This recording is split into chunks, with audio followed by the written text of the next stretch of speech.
National law university Bangalore के पूर्व छात्रों द्वारा चंदा एकत्रित कर 180 प्रवासी मजदूरों को रांची भेजा गया है।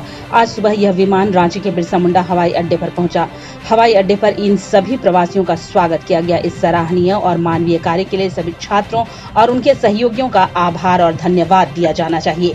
केंद्रीय मंत्री अर्जुन मुंडा और राज्यसभा सांसद महेश पोद्दार ने इसका श्रेय लेने वाले नेताओं और झारखंड सरकार की आलोचना की है। महेश पोद्दार ने कहा कि यह एक बेहतर मिसाल है।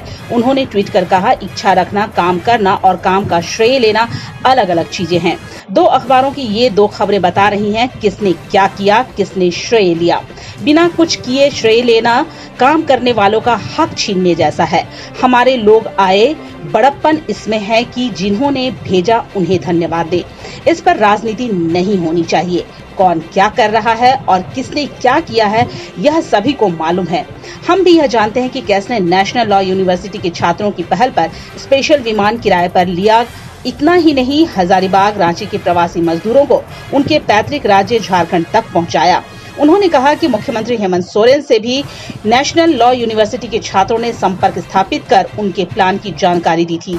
बताते चलें कि रांची लौटे प्रवासी मजदूरों में हजारीबाग के 41 और रांची के 16 प्रवासी मजदूर शामिल हैं। मिला वाले घरों को रोशन तो करते ही हैं, बच्चों का भविष्य भी संवारते हैं।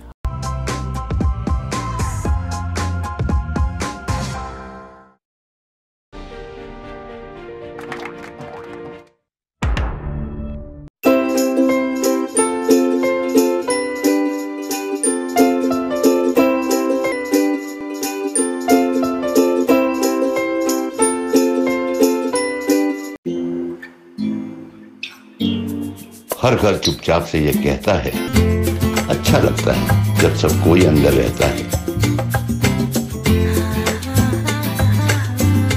Stay home, stay safe, Asian paints.